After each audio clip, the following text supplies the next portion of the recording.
Eh bakit sa kanya? Nasa pangalan na, nasa mukha pa. Ganda ka? Ganda yarn. Ito na, ang nagmamaganda at feeling diva. Ganda! Wanda!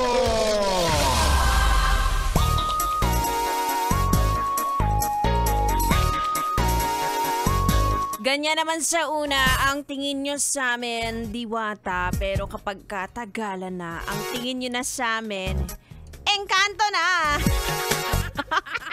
Mga Yasmin, it's me!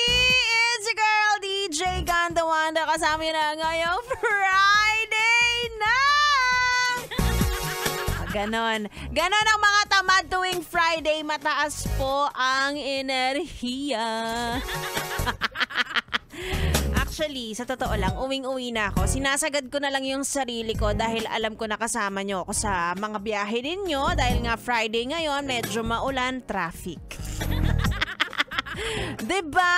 Anyway, going back sa diwata, gano'n naman ang mga lalaki kapag nai-in love, nagkakagusto, nagkaka-crush. Nako, ang babae po ang pinakamaganda or ikaw ang pinakamaganda para sa kanila.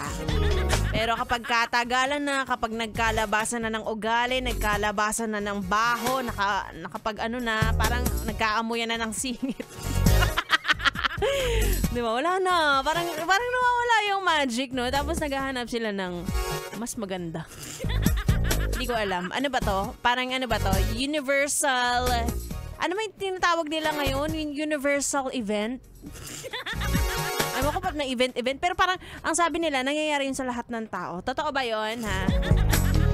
Sagutin mo ko. Kung ikaw lalaki, tapos hindi nangyayari to sa'yo, sige, i-message mo ko. Pag-usapan natin. Universal Studios. Ewan ko sa'yo, Joshua. Ewan ko sa'yo, isa ka pa. Pakaloka. Anyway, sige na nga. Ano, Mercury retrograde? Iba yan, uy. Ewan ko sa'yo. Ang dami mong add-ons, Joshua. Bahala ka dyan. Anyway, sige na nga. Tuloy muna natin ang ating dugdugan. Again, it's me, Ganda Wanda. Kasama nyo hanggang alas 9 ng gabi. Dito lang sa 101.1. Yes! FM Solid.